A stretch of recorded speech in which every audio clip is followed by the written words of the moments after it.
afternoon, everybody. Welcome to another conversation with Kelly.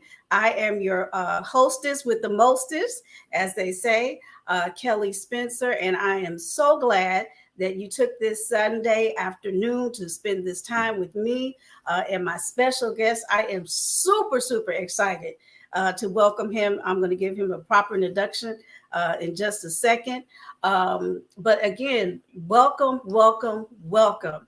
Do me a favor, click the subscribe button, share this video. You never know who would be blessed and inspired and receive some important information that could take their ministry to the next level. And also comment in the chat. We would love to see your comments and let me know where you're watching from. I always I like to say we had a person that viewed all the way from the UK. So I really love to see where you're coming from. So just chat and say, I'm here, I'm watching, and let me know where you're watching from. So again, welcome to another conversation with Kelly. Today, wow, we are talking about passing the mantle, the Elijah to Elisha anointing. And it is going to be powerful, powerful. So I'm just going to set the stage real quick. The Elijah and Elisha story is found in 1 Kings chapter 19. And if you remember, Jezebel had just sent Elijah a message that I'm going to kill you after he did such a miraculous, mighty, powerful work for God. Isn't that like the enemy? To try and distract and destroy what God has already allowed you to conquer. But next, Elisha got scared and ended up in a cave. And God really had to say, what are you doing here? You are not supposed to be here. And he told him to go and anoint Hazael king over Aram. He told him to anoint Jehu king over Israel, and then anoint Elisha to replace him. So again, this topic today is going to be talking about passing the mantle, the Elijah to Elisha anointing. And my special guest today, I'm going to bring him on right now. This servant of God, let me tell you, in 2003, I believe it was, I officially met him. He was voted in as pastor of the church where I was serving as the executive administrator. Came in, shook up the place, did some awesome things. And guess what? He is now at the point where he is ready to pass the mantle. So that's what we're going to talk about today. And I have none other than the Bishop Dalton Wilbur Glenn Jr. Woo-woo! Welcome, sir. Greetings, Pastor Kelly, and to your audience. I'm on the Tamara Hall show. Okay, Prophet, go ahead and speak it. Bishop Glenn is the pastor emeritus of the Restoration Square Full Gospel Baptist Church Cathedral. He has over 20 years there, but many more years in ministry. He is very, very active in the Full Gospel Baptist Church Fellowship. And he'll give you a little bit more background about how he was instrumental in the beginning of the Full Gospel Baptist Church Fellowship movement. He was elevated from a pastor to overseer, and then served and was consecrated as a bishop. His spiritual father is none other than one of his spiritual fathers, Bishop William H. Murphy. He is married to someone that I just love dearly. Since she came on the scene, she has been such a great inspiration, and she may not even know it. So if you're watching, Cole, I love you. Thank God for you. And never will forget the Naomi Women's Ministry, how powerful that was. So thank you for your service as well. He is the father to Clanice, Dalton the third, Seth, and now he has a grandbaby who just turned 4, Mr. Liam. So again, sir, welcome, welcome, welcome. Thank you, Pastor Kelly. Absolutely. Well, sir, go ahead. Thank you so much for this invitation and this opportunity. I'm sorry, I don't want to get emotional. I know it. I know it. For my well, actually those who are listening to this conversation, eavesdropping, I told him just go ahead and get the box of Kleenex. It's okay. You have served well. You have served well. And I'm grateful to God for his grace to allow me. Absolutely. Absolutely. Well, sir, take us back to when you were called into ministry. Well, Kelly, I grew up in Detroit, Michigan, around the late C.L. Franklin, around now the late Bishop Jimmy Morton. All those guys were the forerunners of Detroit. And my pastor, who is now retired after 50 years pastoring the church, was the country preacher on the radio. And so we had all kinds of people coming through there. So I was around preachers all of my life. I had the opportunity to sit at the feet of the late Dr. Sampson, and a lot of great preachers came through Detroit. And so at 15 years old, I was called. But as a little boy, I always liked to go to church, and always the kids that I played with, when I would show up, they'd run and say, "Oh, here comes Dalton. He wants to play church." And I would preach to my teddy bears. And I told my late mother, I said, "I want to be a preacher." She said, "Son, you can't just be that. You got to be called." So I said, "Well, what do I have to do?" She said, "Ask God to pray and ask him to call you." So that's what I did. And at 15 years old, God called me to preach. Wow. And of course, back then, preachers, you had to prove it. Mm-hmm. And so a lot of people was very skeptical because I was always act older than what I did. So my pastor, back then they took you through a lot of stuff. If you said you was not called minister, you was called not reverend, you was called brother Glenn. And so I had to leave my home church to go to the Russell Street Baptist Church under the late Dr. Anthony Cordova Campbell in order to start my ministry. But it was those old preachers did not allow you to think you were more than kind of not what I'm seeing today. Nowadays, my heart is kind of broke because preachers don't want to be mentored. Right. And so but Detroit, we went from revival to revival. The late Clay Evans and Gardner C. Taylor and all those guys would come to Detroit, and so you had intellectuals, and you had what we call the ear grabbers, the guys that could hoop. And so I thank God for that experience, and I want to send a shout out to my pastor that baptized me, Reverend Dr. Jim Holly. I don't know if somebody might be listening from the historical Little Rock Baptist Church, but he served that church for 50 years, and he retired last year, and I got an opportunity to see him. Wow. When I was there. After 50 years. After 50 years. Wow. And I had the opportunity when I was a 9-year-old boy to motorcade with him from our old church. It was me, him, the driver, and I was sitting in between him and the driver. And I had an opportunity to be with him. Back then, preachers would let you go with them. And on Saturdays, I would say, we call him Reverend. I said, "Reverend, can I go?" He said, "Come on, Dalton." And I jump in the car, and me and him, we go to pick up suits. And he taught me so much. He taught me how to do ministry in excellence because he was friends with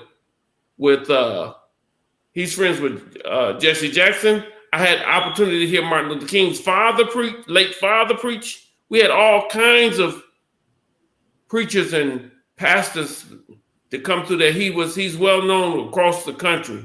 Reverend Dr. We call him Reverend, but his name Reverend Jim Holly. And so I want to bless him today because he's my only mentor that's still alive. The rest of them are gone. Wow. And I want to give a shout out to Dr. Anthony Cordova Campbell, the late Odell Jones, Velma D. Stotts, H.B. Robinson, Joseph R. Jordan, David Ellis. All of those guys were just awesome guys to grow up. Frederick Sampson, and then Charles Adams, who is battling now Alzheimer's. Those guys I grew up under in the city of Detroit. And Charles H. Nix. Wow. Well, you have such a rich legacy, sir. And I can, full disclosure, I worked at the church for 15 years. So I know Bishop Glenn very, very well. But all of the things that you were taught, you taught us. You did. Wow. Dealing with difficult members, how to love them in spite of them.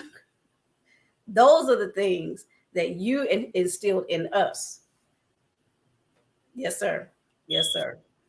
So I don't mean to cut you off because I saw it. I saw preachers get thrown out. I saw preachers. I saw, and Dr. Campbell used to talk about Aunt Hagg's children, C.B. Knox. I forgot him. And yes. He said you have to love people through everything. Love people who are unlovable at times. Right. And even in my first church, when I messed up and took my wife through a whole lot of stuff, and I want to say she hung in there with me. Yes. And I knew how to deal even in meetings. I would sit as a boy preacher in meetings. I sit real quiet, and Dr. Campbell used to make us go to meetings. I would sit real quiet so they wouldn't rush me out, so I could hear what was going on. Until the Glens are nosy. But I thank God for that experience. Absolutely, because had you not had that, some of the things that you encountered later down in the role as a senior pastor, you would not have known how to deal with it. Exactly. So that's a good thing. And you are right, sir, that a lot of these new up and coming preachers, they want the title, but they don't want the responsibility. The late Dr. Anthony Cordova Campbell used to say, "Do not chase the fishes and the loaves." Mm-hmm, mm-hmm. And a lot of these newer pastors, they want the stuff, but they don't want to do the work. Absolutely. Absolutely.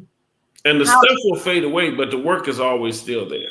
So how important is it for senior pastors to make sure that they give that foundation to their next generation of ministers that they have?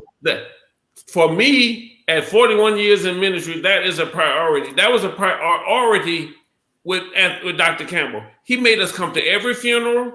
He made us come to every board meeting. He made us come to everything that was going, because he says, every church, you're not going to have no administrator, armor bearer. You're going to have to do it. In my first church, I would put up ladders and change lights and clean toilets and all of that. And a lot of these guys, they don't want to do that without those secretaries and security detail and all of that. Right. For me, that's, as they say in political, that's an overreach. Sometimes you need it, but I had to do, in our first church, me and my wife, she was the choir director. We know how to do everything there is, but then we were raised by some extraordinary Ethel Stotts and Reverend Stotts and H.B. Robinson and Verdi Robinson. Those people made sure that if you were going to do this, you was going to serve. Nobody wants to serve anymore. Everybody wants to be served. Nobody wants to serve. They want to be seen and not served. Exactly. And the old preachers would crush you if they thought that about you. Absolutely. They put the word out on you, you was done. Absolutely. Absolutely. Well, I can tell you again, just the foundation that you laid for the ministers that were under your covering, that you ordained or licensed, you set the standard. You set the standard. So much appreciation. And I've seen a number of you, just like what you're doing now. It's not because of me, but you're doing this now, and I was just sitting here. It's just stuff that I sowed the seed, and now look at you got to, and it could go even further. You've written books. It's stuff that Elder Dunn has said to me. Thank you, sir, for teaching me, because that's the stuff that the old preachers would teach you. Even Bishop Lee's dad, the late Dr. Lee, we were raised by those guys. Mm-hmm. That you had life skills. That's what I used to tell my kids, and I would say, "Come in, let me show you this." Even I know we ain't got to that part, but even Bishop Lee, when he would go with me, I said, "Listen, Lee, we didn't come here for no foolishness. We came here to do ministry." Right. He said, "Okay, Dad." Right. Okay. Right. And sir, speaking of Pastor Bertha Dunn, we were your first elders that you ordained at the church. Exactly. And Dr. Valerie Cooper, because I was a protocol guy, and I knew you needed, a lot of times preachers would put their foot on you, and so I wanted to raise up, and I was a person I always liked to see talent, and I saw talent. One thing that Bishop Leonard left, he left a lot of talent, a lot of people that had a lot of anointing to do, and you know, Bishop Leonard is not a very outspoken person. He's kind of behind the scenes kind of guy, but I always wanted to tell him he left a lot of people with a lot of abilities, and what I did was I just sharpened those abilities. That's all. That's all I've ever been, is I take talent and sharpen it. Yeah. If I see it, I sharpen it. But you guys, you early guys with Dr. Cooper, I pulled it and I said, Cooper, who? But I'm an observer because I'm nosy. I saw y'all doing what you're doing. And now, almost 20 years later, you guys are doing some phenomenal things, even as we age. Yes. Well, thank you for just noticing, because all I wanted to do, I can't speak for Pastor Bertha, is just serve and just be obedient to God, fulfill the call that he had, whatever it was. And you guys did. Even Pastor Flo, with all her, even now, Pastor Flo would take a gym outfit and make it look fancy. And I took that and I put it to work.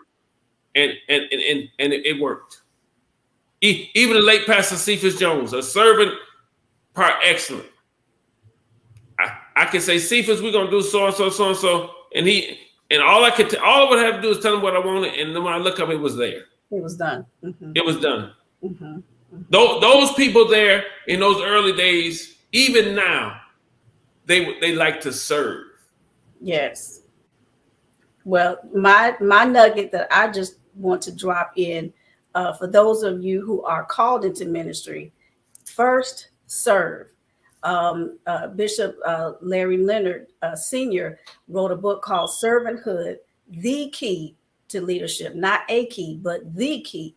So if you want to one day, preach the gospel, evangelize, whatever God has called for you to do, first serve. Serve as if that is the only thing that you'll ever do in life. I don't mean to cut you off, but there was a preacher that said the best way to the palace is through the servants' quarters. Yes. Because that's all you could do when in my generation of preachers, you got to get. I can remember, and this is a true story. The last place that C.L. Franklin preached the night he was shot was at our church. But during that time, C.L. Franklin would preach, and one night he left his briefcase in Dr. Holly's office. I was a kid, and he said, Dalton, take Dr. Franklin's briefcase out to his car. I went out to the car, and he was sitting in the car. I knocked on the window. I handed him his briefcase. I never will forget it. A skinny, manicured hand with a diamond ring reached out the car, grabbed the briefcase, pat me on my hand, said, "Thank you, son," and I went back in the church. Nowadays, people don't even want to even call him a son. Right. I will, as long as I live, I will never forget that, because he was the prince of preachers. at that time. And me as a little kid, I got to carry his briefcase to his Cadillac. Right. Well, sir, that brings me to the next point of our little conversation. And Okay. I call these conversations, just to it's like when you go to a restaurant and you're sitting there with your friends and they drop some gems and some nuggets and you go, man, that was a good conversation. So that's how this whole podcast thing came to be called Conversations with Kelly.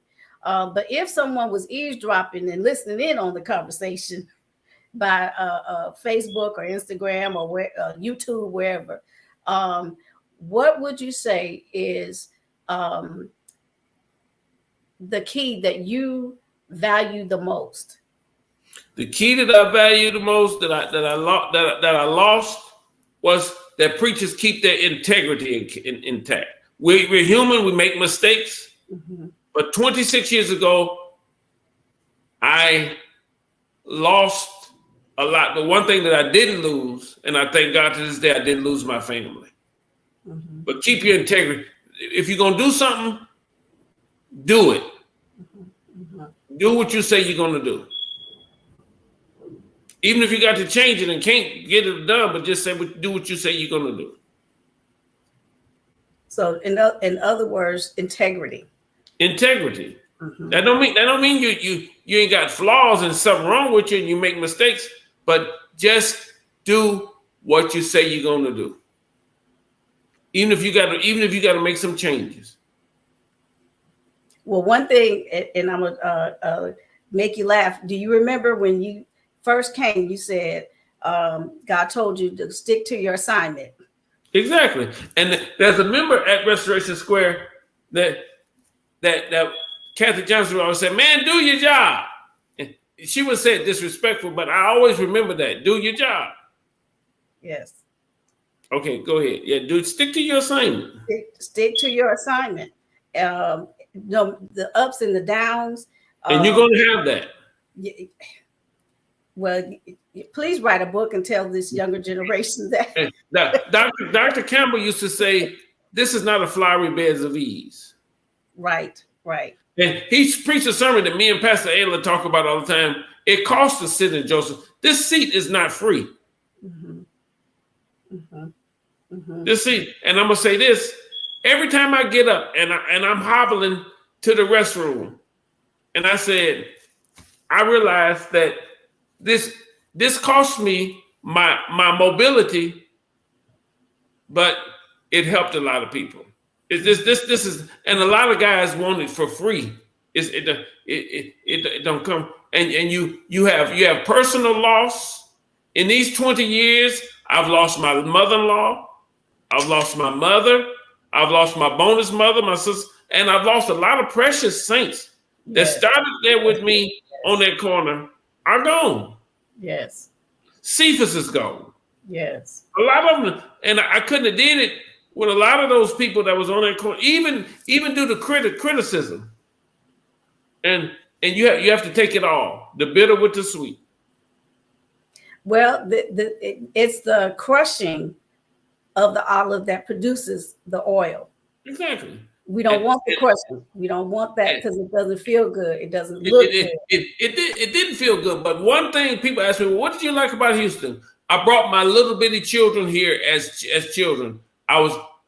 Me and Tracy were able to raise them because I don't think that we could have gotten as great an opportunity where we were.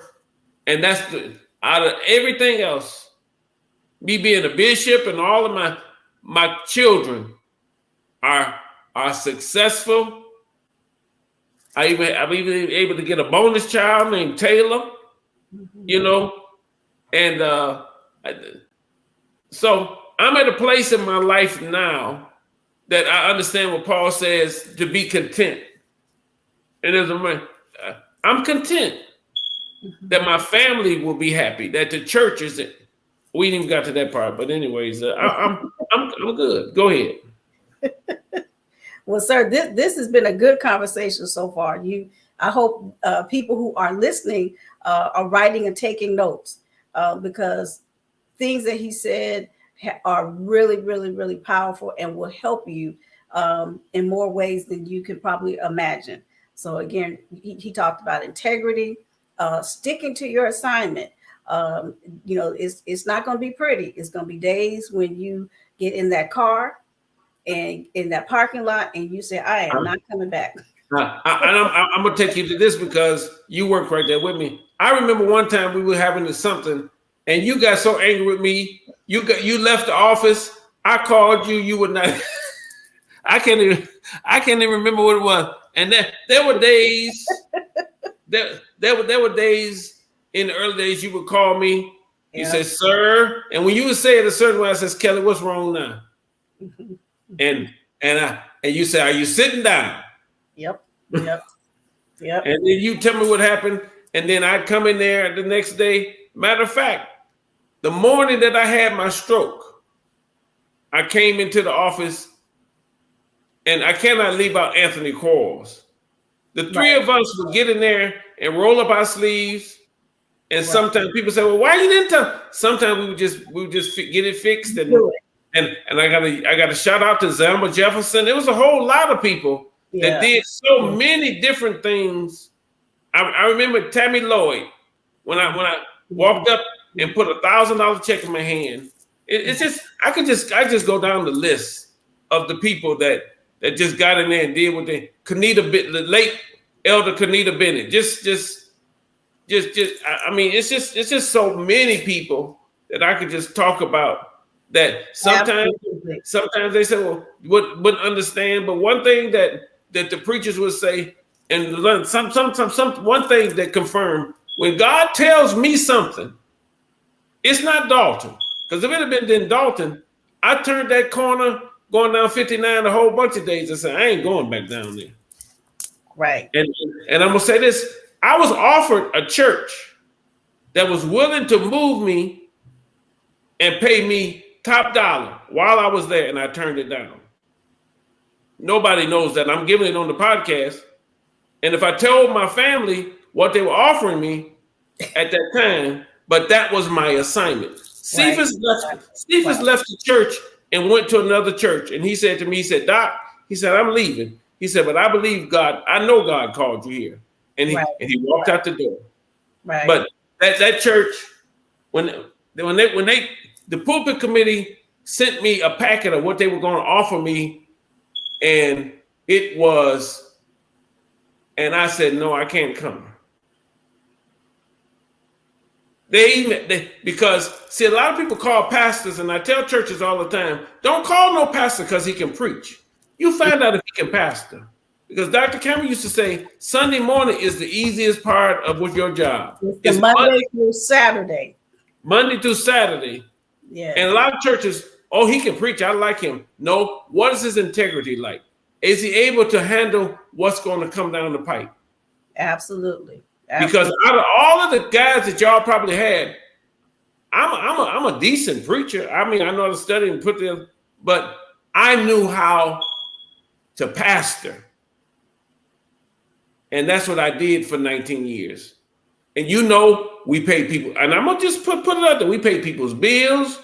We put folks in the ground, and there were people that would call, and you of course said, well, Bishop, Pastor, you sure? I would be helping people. I would get up and do benevolent offerings until one time Grady said, Pastor, you done enough of these folks. I said, well, you got to see about the sheep. That was your assignment. That was my assignment. That was your assignment. That was my assignment.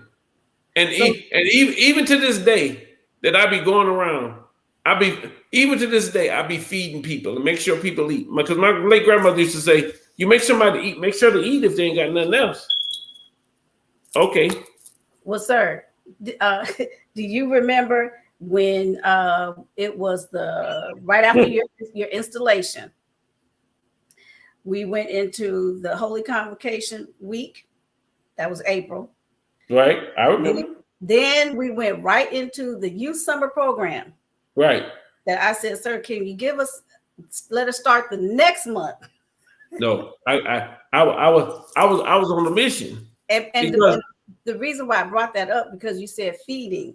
because you said how many children may not get a chance to eat. I mean, you said it in a different way, because we were feeding them at the summer program.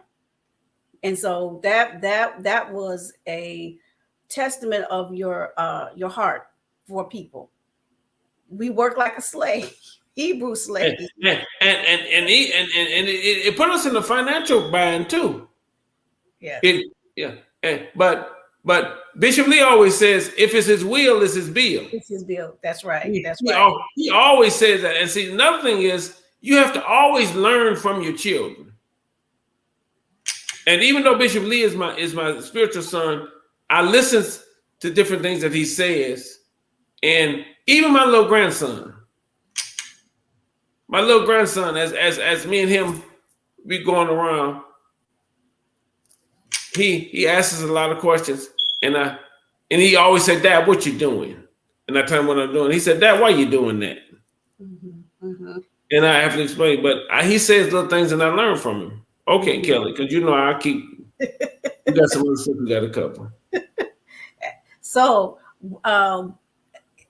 again, please write these nuggets down to all of those who are called into ministry. Can I add something else? I don't mean to cut you off. I'm one of the things that I'm doing in my emeritus status. I'm write a book about being mentored and mentoring, both naturally and spiritually. It's going to be entitled "Who Taught Me to Cook Bacon and Eggs?" My grandmother, blessed memory, when I was always the oldest grandchild, and I would always be the one to have to cook the food. And she would sit in the chair because she was a beautician, and she said, "Dalton, get in here and cook these bacon and eggs before Miss So-and-so come, because she don't like children, and I don't want to have to whoop her over y'all." And I would have to go in there, and she would tell me what to do and how to do it. And so I was mentored by so many people.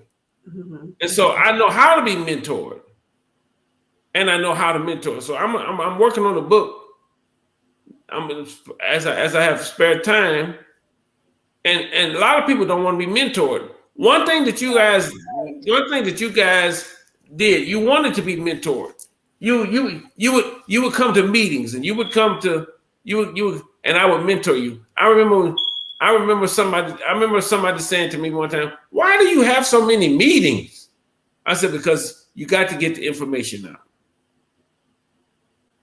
Right. Okay, Kelly. Yes, sir. We're talking about succession, passing the mantle. How did you know it was time to pass the mantle? Well, I watched the late Dr. Clay Evans pass the mantle of Fellowship. Fellowship was one of the most powerful churches when we were coming up in Chicago. Clay Evans and mobilized that church, and I saw Clay Evans pass that mantle, which he didn't have to. I can't remember the young man, and then that guy stayed 20 years. And now somebody else passed the Fellowship. Well, when I had my stroke, the problem that I had was my mobility. It's not that I couldn't do it, is that I couldn't do it for a long time. And I realized that the church was suffering because I didn't have the ability to move as I once did. So I began to look at the people. And then I began to look at me. I stood up in the church. I don't know if you remember. I told the deacons, I told the members, I said, I'm going to walk out. Y'all not going to roll me out. I remember as a kid, them draping the churches when pastors would die and all of that. Mm-hmm. And the devil used somebody when I first had my stroke to say, "Why don't you just go on and die?" And so I said, "Well, I'm not going to give you that pleasure."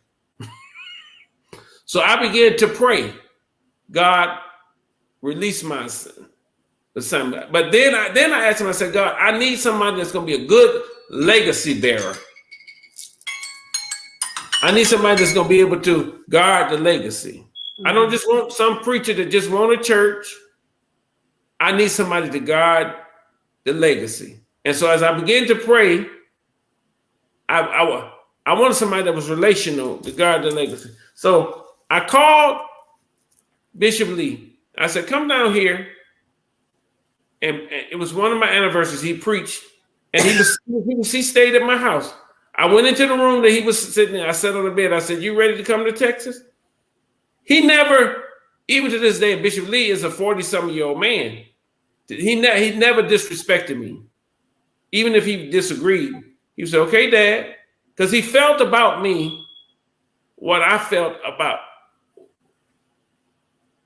how he felt about his late dad. And so he sat on the side of the bed, closed his Bible, and so I started praying. A lot of my colleagues, because what you know about Dalton Glenn, I will weigh you out if you come at me the wrong way. People that know me know that. So my colleagues started saying, "Glenn, you sure?" And so I said, but they knew not to come what I was going to do. So I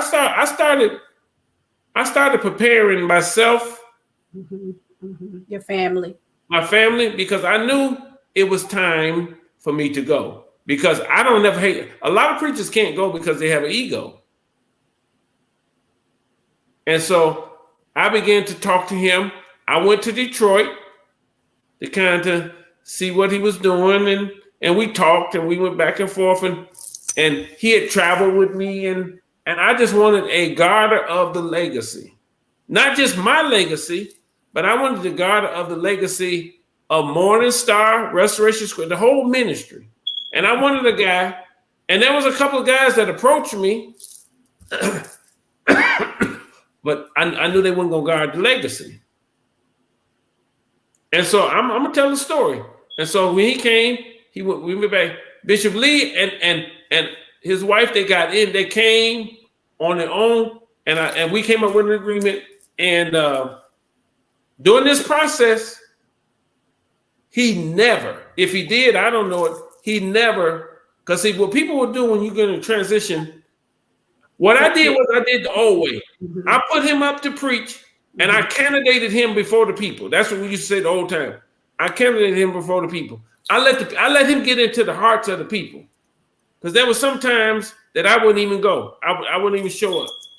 I want him to get into the hearts of the people, and I will say, as we transition, those people love the Lee family, and that's what I wanted. Mm-hmm. So going back to the Elisha, remember Elisha had to walk real close to Elijah in order to catch the mantle. Well, Clinton Romero Lee has walked with me for 20 years before I got here. Right.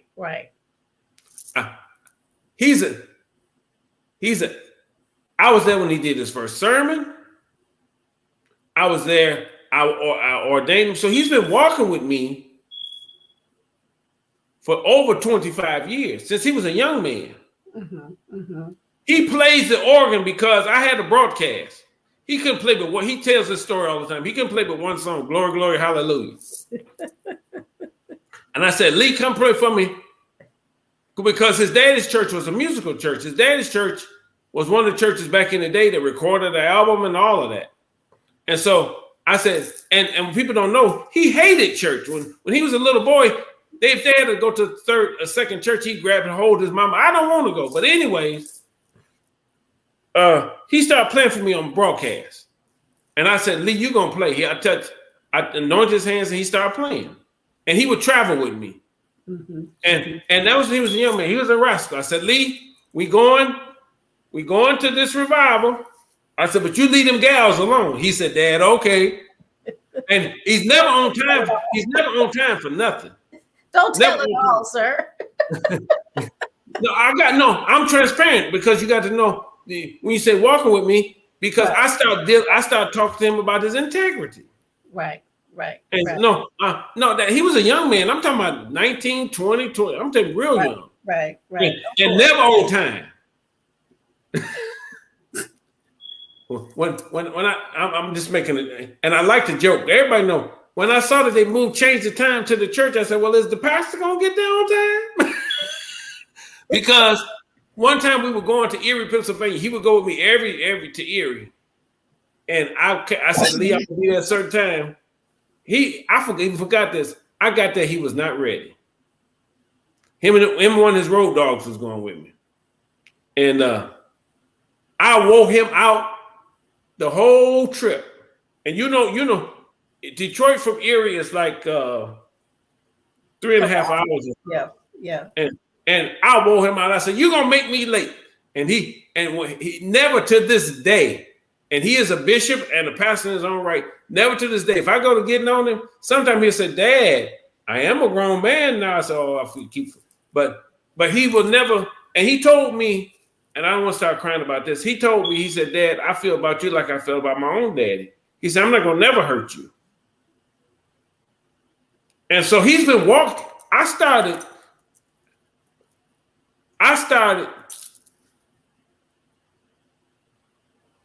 transferring to him. I didn't even know, because he said to me, he said, "Why didn't you take me when you first left?" I said, "It wasn't time." Mm-hmm, mm-hmm, mm-hmm. But every time I would go home, and it was like a spiritual thing. It was like when he told T. Lee, he said, "Something's going on with my dad." No, he didn't even know what was going on. And he called me. He said, "What's going on with you?" And to this day, it's the same. So he didn't just start walking with me now. He's been walking with me well. That's why I know he is, and I'm gonna add this. He's a keeper of the legacy. Right. But the point is, he had to be Elisha had to be close and not miss that moment, because he did not know when Elijah was going to pass that mantle. And yeah, he came here and he's probably had very opportunities. Matter of fact, there was a church that was looking at him in Detroit, a well established church, and they really wanted him. And I'm quite sure he's had other opportunities, but he just kept walking. I said, "Well," and the people start saying, "Well, how long he got to walk?" And see, what happens is you cannot let people make you move God's hand. I said, "It ain't time yet." And he just kept walking. And he said, "Okay, Dad." Even if he disagreed with some of the administrative stuff that I was doing, he would say, "Okay, Dad, whatever you say. You're the pastor." That's what he would say. Right. That was my code word that he wasn't really for what I was saying, but he wasn't going to buck it. Right.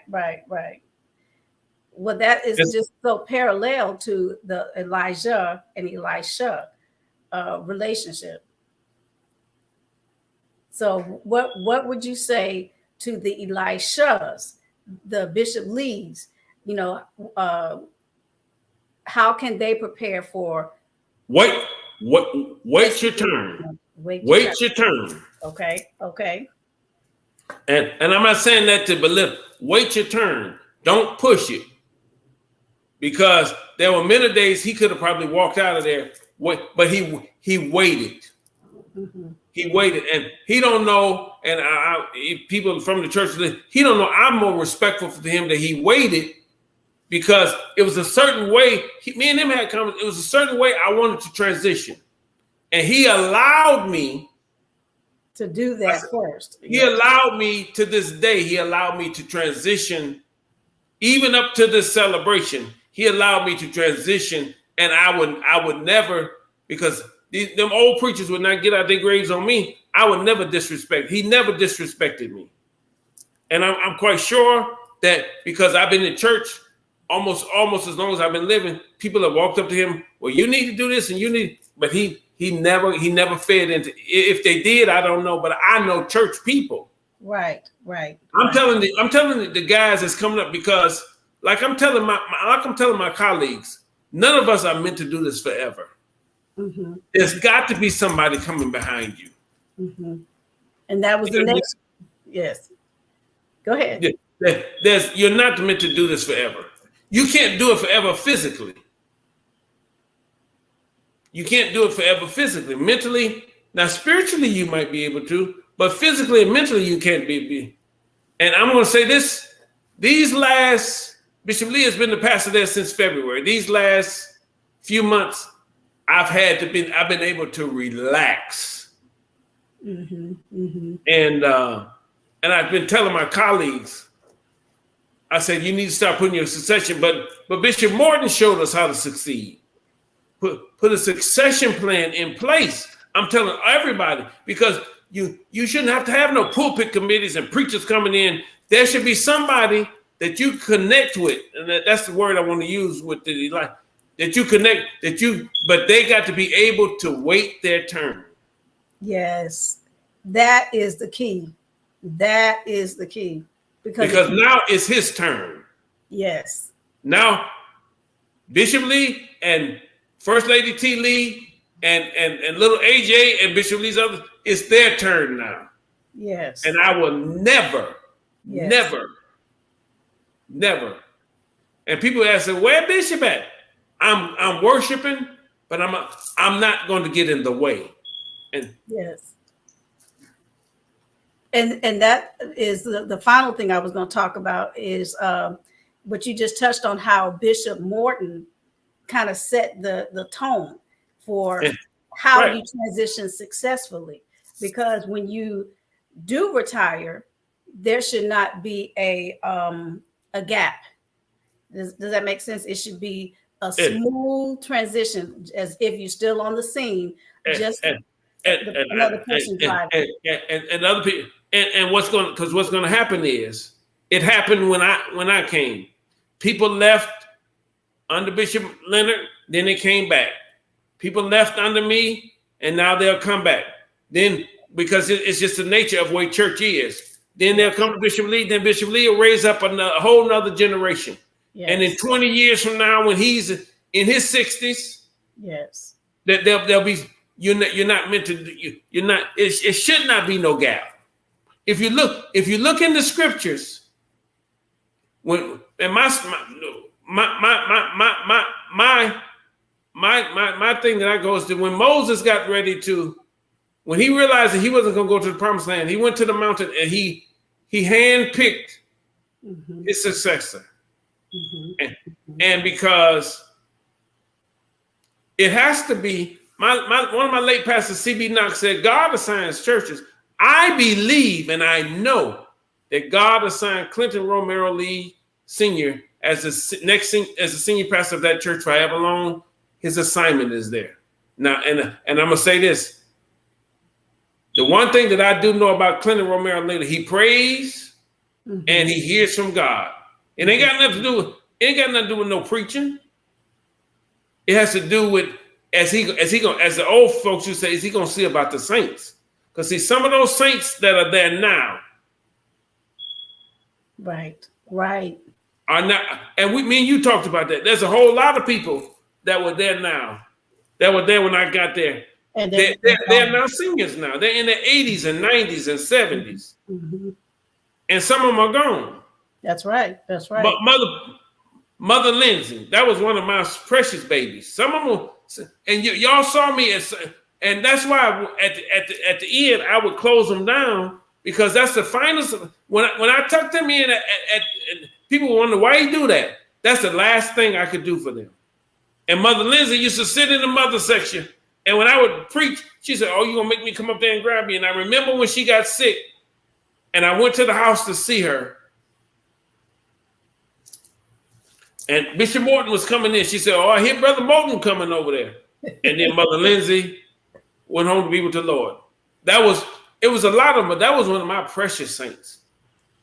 And Walter Tinson. I can just go down the list. Walter, yes. Walter Tinson, and just so many other precious.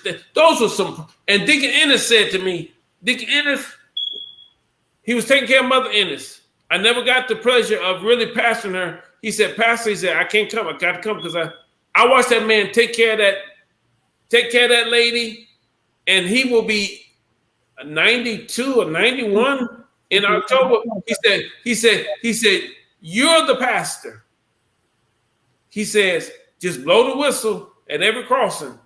And that guy has served under 4 pastors. And all 4 pastors, absolutely. You know what? Pastor Bell dropped dead in his arms, and then he served under 4 pastors. Wow.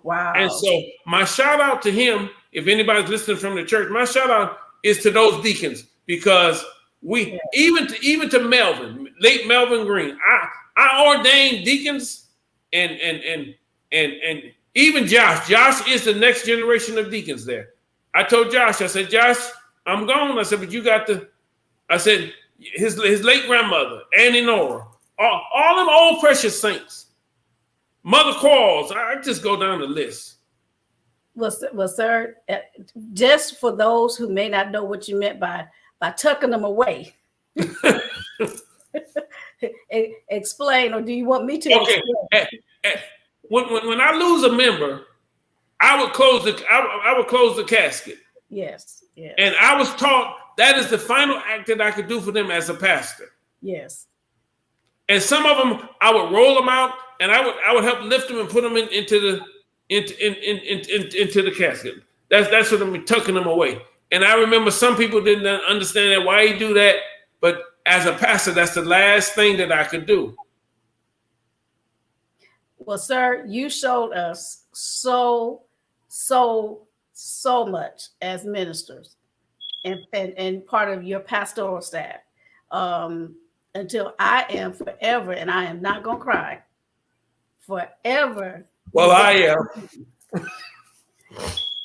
So I thank God that you saw something in this girl who simply just loved God, loved all those babies at the church, that like as if they were my own as the youth pastor, just wanted to serve. And you saw something, and I appreciate that. I appreciate the encouragement over the years, and when things were not going as smoothly as they could be, things that you didn't even know I did behind the scenes, and I would say, "Sir, Olivia Pope handled it." Yeah, you. I said, y'all just fix it. I said, it's handled.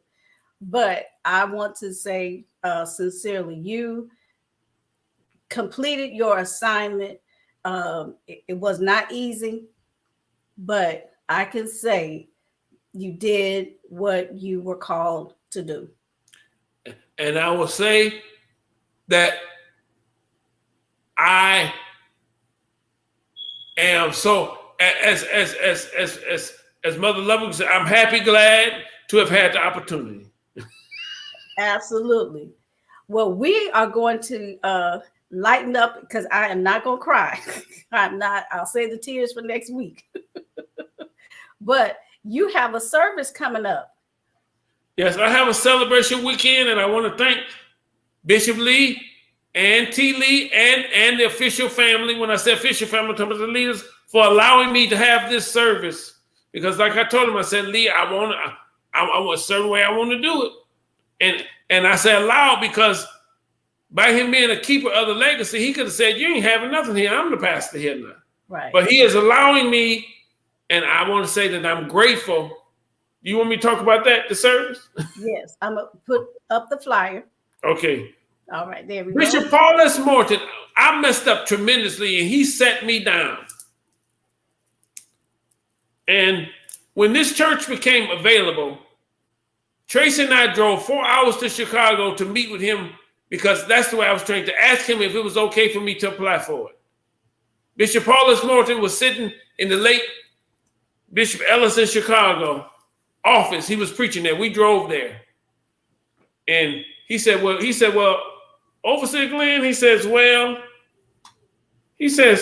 I think you do well. He said, no, I'm not going to block. And Bishop Morton had the opportunity, enough sons, that he could have said, well, I'm going to see if so-and-so if they'll look at so-and-so. And then Bishop came and met with the people, met with Deacon Ennis and Deacon Thomas and all the deacons, just met with all the deacons. I'm calling the name. And so when I got called to the church, he installed me that Monday night. Because of his schedule, he had to do a Monday night. He was still doing multiple services. We did a Monday night. There's a picture of all the people that came. Mm-hmm. He came that Monday night and installed me. And then I'm a real character.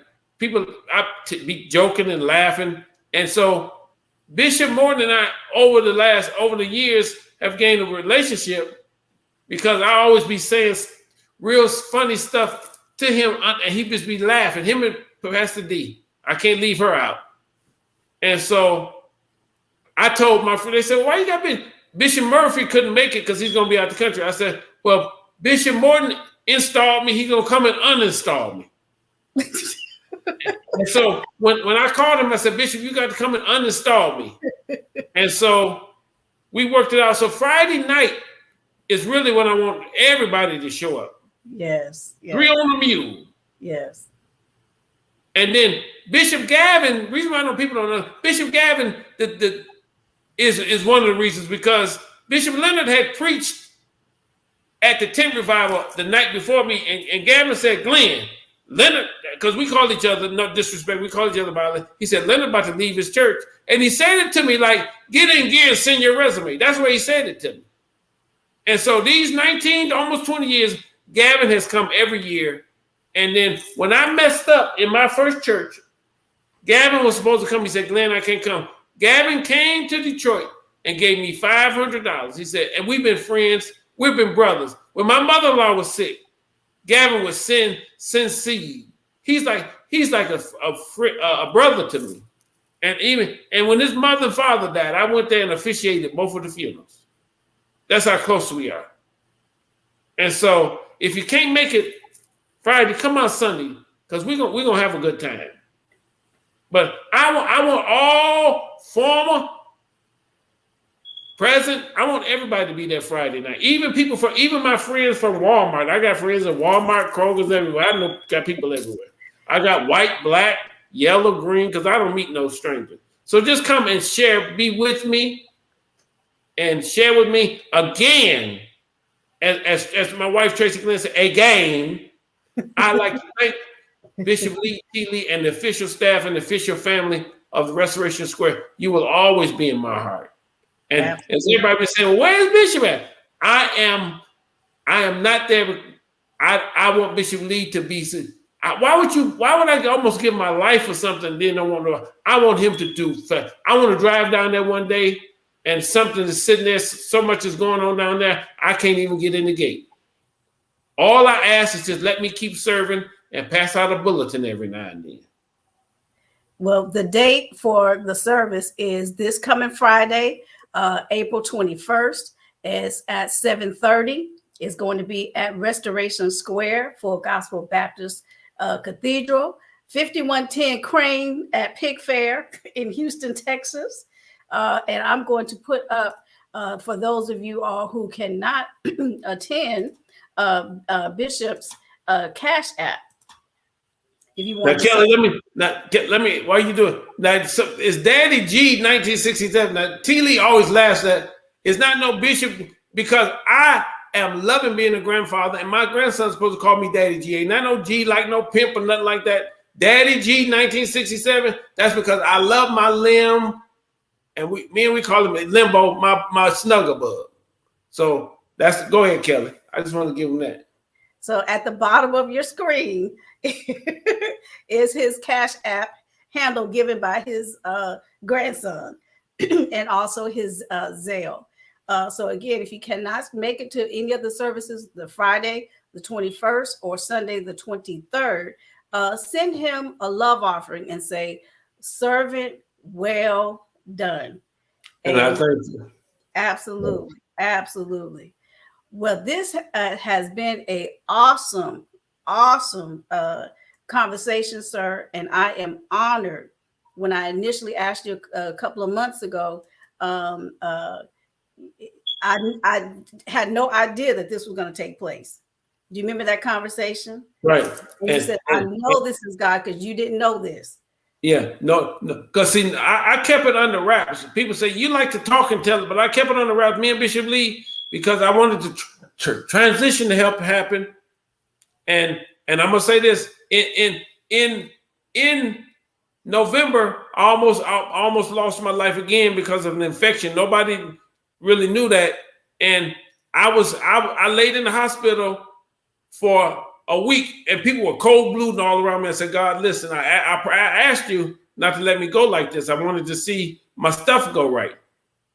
And God promised me, and he did. So those of you who listen, please be with me Friday night. It ain't got nothing to do about no cash app. I just want to celebrate. I've been celebrating and talking, and on Sunday I will turn 56 years old. And I'm just grateful to God for life. Yes. Because I've had 4 run-ins where I almost got out of here when the stroke and then some other stuff happened. But those of you of Restoration Square listening, I love you. I thank you, and I couldn't have did none of this without you. Even those that are no longer a part of the fellowship. I want to send a shout out to Mary Jones, and I want to, and to all of the saints. God bless you. Thank you, Kelly. I'm so proud of you. I'm so happy, glad. Well, thank you, sir. But I consider this, and I'm not gonna cry, just in my own way, to say I appreciate you. Sometimes I didn't like you, but I never lost the desire to serve and do what I could for the church. It made me a better leader, a better person all the way around. So I am grateful that you and the Glenn family came in 2003 and touched down. And when we laughed, the staff used to laugh and said, he touched down and never stopped. You came in. Matter of fact, when they picked you up from the airport, you didn't even go to the hotel. You went straight to the church and started putting us to work. And we've been working ever since. But I really sincerely, sir, I appreciate your legacy that you imparted, not just in the adult ministers, but do you remember Jeremy Hurd and Rodney Bennett and what is my baby? Pastor Brandy's son. I know all the folks you. Yeah, I can't call it Cameron, all of them. All of them did their first sermons, and all of them are grown men now with children. And sir, do you realize they did their first trial sermon under you? Right. I probably got 100 sons and daughters in the ministry all over the place. So your labor might have been painful, but it was not in vain. Well, Jesus said, if you're not ready to suffer with me, you won't be able to reign with me. Absolutely. And my late father needed a son. And I took his name. I tell my sister this, his name went to BET over the big screen. And I have a great family legacy. Again, I want to shout out to the memory of my late mother-in-law, because she came all the way after I messed up bad. She packed up everything she had and she moved here, and she was here, and I was able to see about her until she took her last breath. Yeah. And my late mother, and so many precious saints. Yes. And these are not tears of sorrow, but so many people that walk with me. Blessings to you, Kelly, and I'll see you Friday night. Yes, sir. All right. Well, again, I am looking forward to seeing everybody in the place Friday, 7:30 at Restoration Square Full Gospel Baptist Cathedral, 5110 Crane, here in Houston, Texas. So tune in again for the next conversation, which will be in a couple of weeks. And please subscribe so that you can receive notifications. We have some stuff coming down the pipe. I wish I could tell it all, but I can't. I have to wait and send out the notifications. But they are going to be powerful. And I am believe it or not, booked all the way through June. So God bless you. again, please like, click, share, and most importantly, subscribe. We have some, again, wonderful things coming down that will the pipe that will bless your life. So this has been another conversation with Kelly. And sir, hold on one second. And until next time, you all be blessed.